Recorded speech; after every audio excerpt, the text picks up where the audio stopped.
ملا صدرہ یہ بیان کرتے ہیں کہ انسان میں جو ہے وہ 3 قوتیں ہیں. ایک جو ہے وہ قوت علم ہے اس کے اندر، جو وہ یعنی اچھی چیزوں اور بری چیزوں میں وہ تمیز کرتا ہے. دوسری اس کے اندر قوت غضب ہے، اور تیسری اس کے اندر قوت شہوت ہے، یعنی جنسی قوت ہے. تو اگر انسان مثال کے طور پر جنسی قوت کو بیلنس نہیں کرے گا تو وہ فحاشی کی طرف جائے گا، یا وہ بالکل خبوط کی طرف اور رہبانیت کی طرف جائے گا. تو اسلام نے یہ اس کو بیلنس عطا کیا کہ کہا کہ نکاح عبادت ہے، اور نکاح کے علاوہ جو بھی تم جنسی اپنی خواہشات کو نکاح سے ہٹ کے اگر پوری کرنا چاہتے ہو تو وہ حرام ہے اور گناہ ہے،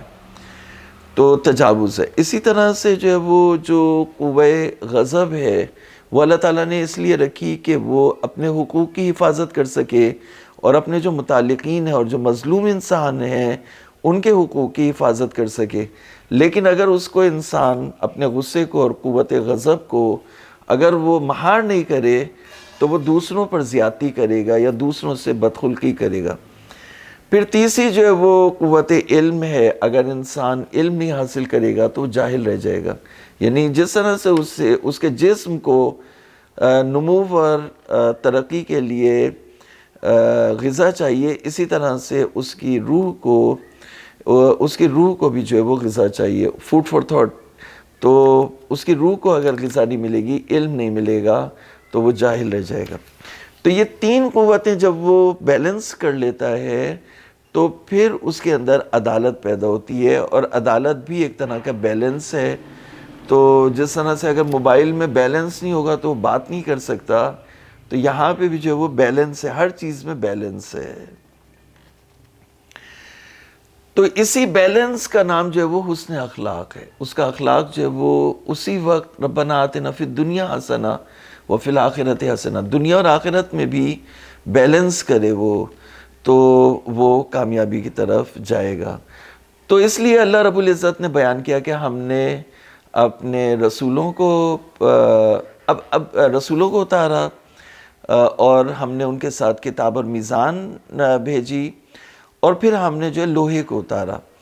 تو لوہے کو جو اتارا تو یعنی لوہے سے مراد یہ ہے کہ جو انسان میٹل سے فائدے حاصل کرتا ہے، جو صنعت میں اور بزنس میں انسان میٹل سے کام لیتا ہے. کھیتی باڑی بھی جو ہے وہ میٹل کے بغیر نہیں ہوتی، دراتی ہوتی ہے، اسی سے وہ کھیت کاٹتے تھے، ہل چلاتے تھے، اس میں بھی وہ میٹل استعمال ہوتا تھا. تو میٹل جو ہے وہ اس کے بہت فائدے ہیں اور نقصانات بھی ہیں.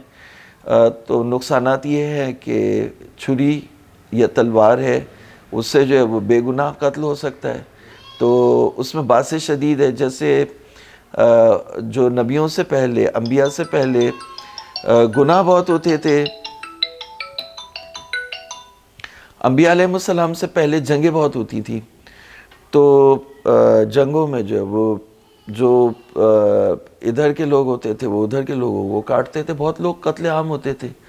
تو آپ دنیا کی تاریخ اٹھا کے دیکھ لیں، دنیا میں یہی تھا، جنگیں تھیں، بادشاہتیں تھیں اور قتل تھا. تو یعنی باعث شدید ہیں، بہت سختیاں ہیں اس میٹل میں. تو میٹل کی وجہ سے جو ہے وہ انسان بہت سختیوں میں پڑ سکتا ہے. اب اگر جہاد کرے گا، جہاد میں اس کے لوگ کام میں آ گیا تو اللہ تعالیٰ اس کا اجر و ثواب عطا کرے گا، لیکن ظاہری طور پر تو اس میں بہت سختیاں ہیں. تو جہاد بھی فرض کیا، جہاد بھی جو ہے وہ حدید کو اتارا. تو حدید میں فائدے ہیں، لوہے میں فائدے ہیں، اور لوہے میں بہت سارے نقصانات اور سختیاں ہیں. لیکن حدید کو اتارنے کا ایک فائدہ یہ بھی بیان کیا کہ حدید کو اتارنے سے اللہ تعالیٰ کو یعنی اللہ تعالیٰ کو، اس کے نمائندوں کو، اللہ تعالیٰ کو ڈاکومنٹڈ فیکٹ کے طور پر پتہ چل گیا. اس کے علم میں تو تھا کہ کون اس کے رسولوں کی مدد کرے گا، لیکن جب اللہ تعالیٰ نے حدید کو اتارا یعنی جہاد کو فرض کیا، تو کون جہاد میں رسول اللہ کی، اللہ اور اس کے رسول کی اور اس کے دین کی مدد کرے گا اور کون مدد نہیں کرے گا، یہ جنگ میں پتہ چل جاتا ہے. تو جنگ میں تلوار چلتی ہے اور تلوار حدید ہے. تو کہا کہ اللہ تعالیٰ نے تلوار کو اتارا تاکہ وہ دیکھنا چاہتا تھا کہ اس کے نبیوں کی اور اس کے رسولوں کی کون مدد کرتا ہے۔ تو جس طرح سے حضرت علی بن ابی طالب نے اللہ اور اس کے رسول کی اللہم صلی علی محمد وآل محمد مدد کی، تو یا اور دوسرے جو صحابہ کرام ہیں انہوں نے مدد کی، اور جنہوں نے مدد نہیں کی، جو چھوڑ کے چلے گئے، تو جنہوں نے مدد کی اور جنہوں نے مدد نہیں کی، دونوں کو جو ہے وہ اللہ تعالیٰ دکھانا چاہتا تھا۔ یہاں پہ کہا کہ دیکھنا چاہتا تھا، یعنی ایک ہے اس کا علم، جیسے وہ مصیبتیں علم میں تھیں، وہ علم نہیں بلکہ جو مقام فعل میں آ جائے، یعنی سامنے نظر آئے، تو یہ دکھانا چاہتا تھا کہ کون اس کے رسولوں کا مددگار اور کون نہیں ہے۔ تو اس طرح سے یہاں پر یہ بات مکمل ہوتی ہے، اور اس کے بعد پھر یہ بتایا کہ ہم نے خاص کر جو ہے وہ پھر اس کے بعد بتایا کہ ہم نے آدم اور نوح اور ابراہیم کو بھیجا، اور اس کے بعد پھر ہم رسول بھیجتے رہے مسلسل لوگوں کو آخرت کی طرف توجہ دلاتے رہے، اور ان کو ہدایت کا پیغام جو ہے وہ بھیجتے رہے۔ تو ہم نے بھیجا، لیکن زیادہ تر لوگ جو ہے وہ انہوں نے نافرمانی ہی کا راستہ انتخاب کیا۔ ملا صدرہ اپنی تفسیر میں بیان کرتے ہیں کہ زیادہ تر لوگ نافرمان ہیں یا نافرمان رہے، اس کا مطلب یہ نہیں کہ زیادہ تر لوگ ہمیشہ کے لیے دوزخی ہیں۔ وہ یہ کہتے ہیں کہ جو بہت ہی ٹاپ پہ چلے جاتے ہیں وہ تھوڑے لوگ ہوتے ہیں، اور جو مردود اور ملون ٹائپ کے لوگ ہوتے ہیں وہ بھی تھوڑے ہوتے ہیں۔ زیادہ تر لوگ جو بیچ میں ہوتے ہیں، ان میں پھر کچھ اچھے ہوتے ہیں اور نافرمان ہوتے ہیں۔ تو یہ بہرحال یہ کہ یہاں پر کتاب نے یہ بیان کیا کہ زیادہ تر لوگ جو تھے وہ نافرمان تھے۔ پھر کہا کہ ہم پھر بھی جو ہے وہ اپنے رسولوں کو بھیجتے رہے یہاں تک کہ ہم نے مریم کے بیٹے عیسیٰ کو بھیجا، اور جو عیسیٰ کے ماننے والے تھے ان میں ایک خاص قسم کی محبت ان کے درمیان ہم نے قرار دی، جس طرح سے کہ اللہ رب العزت نے کہا کہ شوہر اور بیوی کے درمیان ہم نے خاص محبت قرار دی، تو اسی طرح سے کہا کہ عیسیٰ کے ماننے والوں میں ہم نے خاص رافت اور رحمت، مرسی، یعنی بہت رحمت اور نرمی تھی ان میں، سزا، دنیا داری کی طرف توجہ جو ہے وہ دنیا کی طرف توجہ یا دنیا داریاں یا شہرت، یہ ان میں زہد، تقوی اور رحمت اور رافت، اس کی طرف جو ہے وہ تمایل زیادہ تھا۔ پھر کہا کہ جو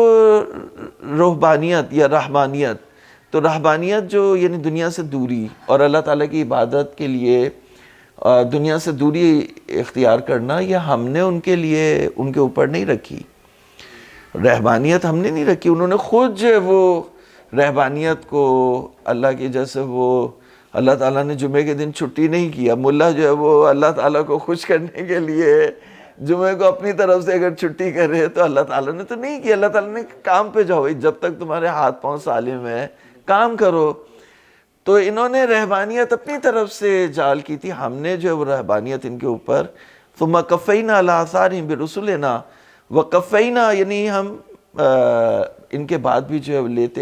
لاتے رہے، اپنے رسولوں کو بھیجتے رہے، بے عیسیٰ ابن مریم، اور عیسیٰ کو ہم نے آتیناہ الانجیل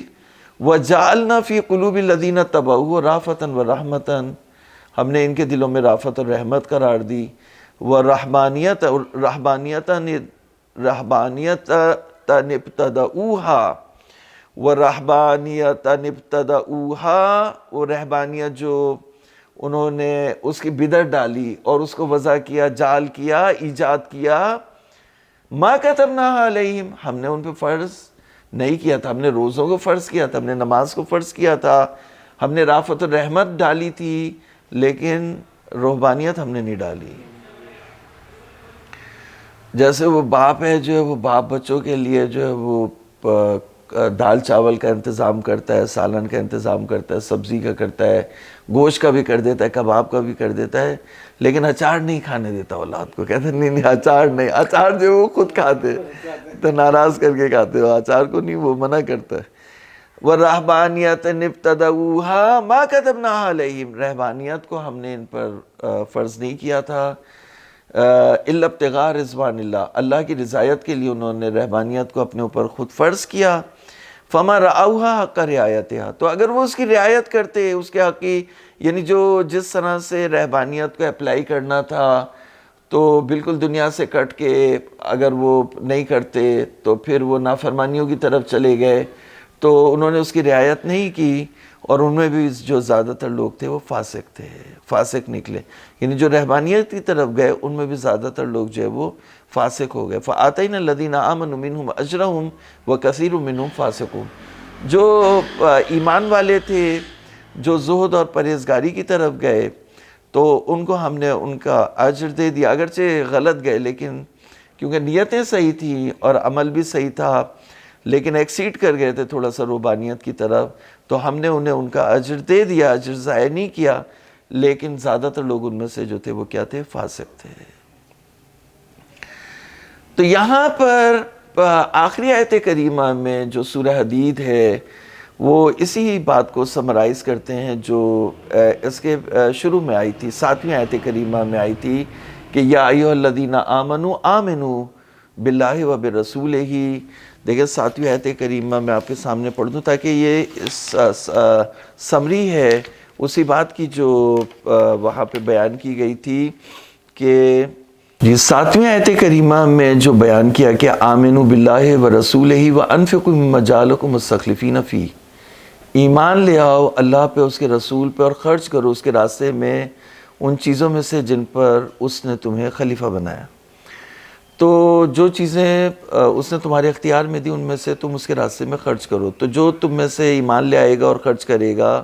فالذین آمنوا منکم وانفقوا لہم اجر کبیر۔ تو یہ بات جو کی تھی اہل ایمان سے، یہ کہا تھا کہ بھئی آپ جو ہے وہ یعنی ایمان لے آئے، تو یہی بات سمرائز کی جا رہی ہے 28ویں اور 29ویں آیت کریمہ میں، 28ویں آیت کریمہ میں کہ یا ایھا الذین آمنوا اتقوا اللہ وآمنوا، اے ایمان لانے والو پرہیزگاری اختیار کرو اور ایمان لے آؤ اس کے رسول پر۔ علامہ طباطبائی تفسیر المیزان میں کہتے ہیں کہ ایمان لانے والوں سے کہا جا رہا ہے کہ تم تقوی اختیار کرو اور ایمان لے آؤ، اس کا مطلب یہ ہے کہ یعنی اطاعت کامل، 100% اوبیڈینس اگر نہیں کرو گے تو تم آؤٹ ہو جاؤ گے۔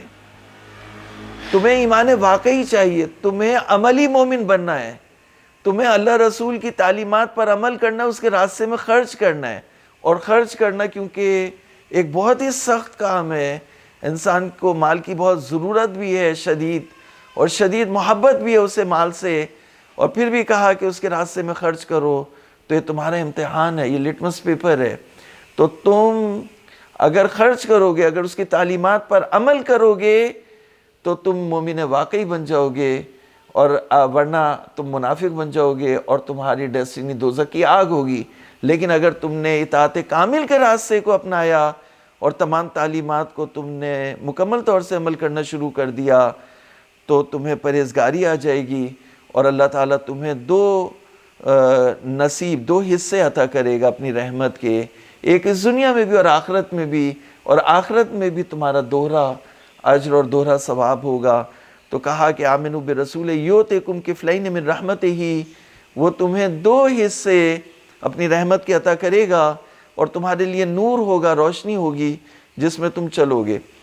یہاں پر علامہ طباطبائی فرماتے ہیں کہ نور کو محدود نہیں کیا قیامت کے دن تک، تو اس سے یہ نتیجہ سامنے آتا ہے کہ دنیا میں بھی ایک نور ہوگا جس کی روشنی میں تم صحیح راستے پر چل رہے ہوگے، اور وہی نور آخرت میں بھی مجسم ہوگا، اور تم سیدھے راستے جنت اور مغفرت کے راستے پر چلتے چلے جاؤ گے۔ نوراً تمشون بہ ویغفر لکم، اور وہ تمہیں معاف کر دے گا، واللہ غفور الرحیم۔ اور اے ایمان لانے والو تم مکمل اوبیڈینس کرو تاکہ اللہ تعالیٰ تمہیں اپنی رحمت کے دو حصے عطا کرے، اور اس کا لازمہ یہ ہوگا کہ اہل کتاب بھی جان لیں گے کہ صرف وہ اللہ تعالیٰ کے فضل و رحمت کے ٹھیکیدار نہیں ہیں، صرف کتاب ان کے درمیان نہیں اتری، صرف نبی موسیٰ ان کے اوپر نہیں آئے، صرف تورات ان کے اوپر نہیں اتری، صرف انجیل ان کے پاس نہیں ہے، صرف وہ بائبل والے نہیں ہیں، صرف وہ اللہ کی رحمت والے نہیں ہیں، بلکہ اللہ کا فضل، اللہ کی مشیت کے تابع ہے، وہ جسے چاہے عطا کرے، وہ ارموں کو بھی عطا کر سکتا ہے، وہ اسماعیل کی اولاد کو بھی عطا کر سکتا ہے، وہ محمد مصطفیٰ اور ان کی امت کو بھی عطا کر سکتا ہے۔ وَأَنَّ الْفَضْلَ بِيَدِ اللَّهِ يُؤْتِيهِ مَن يَشَاءُ وَاللَّهُ ذُو الْفَضْلِ الْعَظِيمِ۔ وصلی اللہ علی محمد وآلہ الطیبین الطاہرین۔ پروردگار ہمیں مومن واقعی بننے کی توفیق عطا فرمائے، اور ان مومنوں میں جن کے پاس روشنی تھی اس دنیا میں بھی اور آخرت میں بھی، ان میں ہمارا شمار کرے، اور اپنی کتاب کی اور اس کے راستے میں خرچ کرنے کی توفیق عطا فرمائے، اور جو کتاب کی برکتیں ہیں اور جو کتاب کی جو معرفت ہے اسے ہمارے سینوں میں مجزن کرے اور اس پر عمل کرنے کی توفیق عطا فرمائے۔ والسلام علیکم ورحمۃ اللہ۔